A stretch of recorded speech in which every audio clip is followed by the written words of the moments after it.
মই শ্ব'খিনি কেঞ্চেল কৰিছোঁ মানে কি শ্ব' বুলিয়ে নহয় আৰু কিবা কিবি আছিল শ্ব' এখন কালিলৈ শ্ব' আছিল আচলতে আৰু এখন শ্ব' দুখন শ্ব' আমাৰ যিখিনি সকামৰ 13 দিনীয়া যিটো হয় ঘৰত সেই বুলি কৈছোঁ মানুহে তাত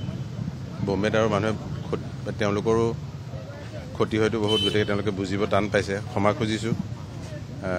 আৰু বিভিন্ন প্ৰমোশ্যন থাকে বহু আগৰ প্লেনিং থাকে বেয়া পাইছে কিন্তু বেয়া পালেতো ঘৰত মানুহজন ঢুকালে যি হয় যিটো সেইটো বুলি বুজাইছোঁ মানে সেইখিনিতো বুজিবই লাগিব আৰু এই মানৱতাৰ হেৰিত তেওঁলোকে বুজিছে অকণমান দিগদাৰ হৈছে মই মোৰ শ্ব'খনৰ কাৰণে মই জাভেদ আলী বুলি জানে জাভেদ আলী ছিংগাৰ তেওঁক অনুৰোধ কৰাইছোঁ জাভেদক মই বোলো তই প্লিজ কৰি দে মোৰ হৈ সিও বুজিছে সি কৈছে বন্ধু তই একদম চিন্তা নকৰিবি কৰ মই তোৰ হৈ জুবিনদাৰ হৈ কৈ মই শ্ব'খন কৰিম এনেকৈ কৈছে কাইলৈ শ্ব' আছে কাইলৈ 13 দিন হ'ব মই সেই বুলিয়ে ক'লো মই 13 দিনলৈকে একচুৱেলি চবেই বাতিল কৰিছোঁ গতিকে তেওঁলোকে বুজিছে আৰু ক্ষমা খুজিছোঁ কি কৰিবা তাতকৈ উপায় যিহেতু খেল আছে আপুনি বা তাতে যাব জুবিনদাৰ নামত আজি গোটেই অনুষ্ঠানটো আপুনি তাতে মই আচলতে মোক সেই দেৱজিৎ শইকীয়া লণ্ডাই ফোন কৰিছিলে যেতিয়া মই ডুবাইত আছিলোঁ ঢুকুৱাৰ দিনা সেই আহি পাইছোঁ তেওঁ ফোন কৰিছিলে সেইদিনাই কৈছিলে মোক যে এনেকুৱা এটা মেটচ এটা আছে শ্ৰেয়া ঘোষালে অলৰেডি কোৱা কথা তুমি ট্ৰিবিউট এটা দিবা নেকি মই ভাবিলোঁ তাৰপিছত মই ফোনো গৰিমাকো ফোন কৰিলোঁ মই এনেকুৱা কথা দুটা গীত মই সি মোৰ কণ্ঠত ভাল পাইছোঁ বুলি কৈছিলে দিল্লীত গৈ এতিয়া মোৰ তাত থাকে সেই দুটা গীত গাম জাষ্ট দুটা গীতে গাম গীটাৰ এখন লৈ অকলে ট্ৰিবিউট এটা দিম আৰু তাৰ নামত এই আশা কৰিছোঁ যে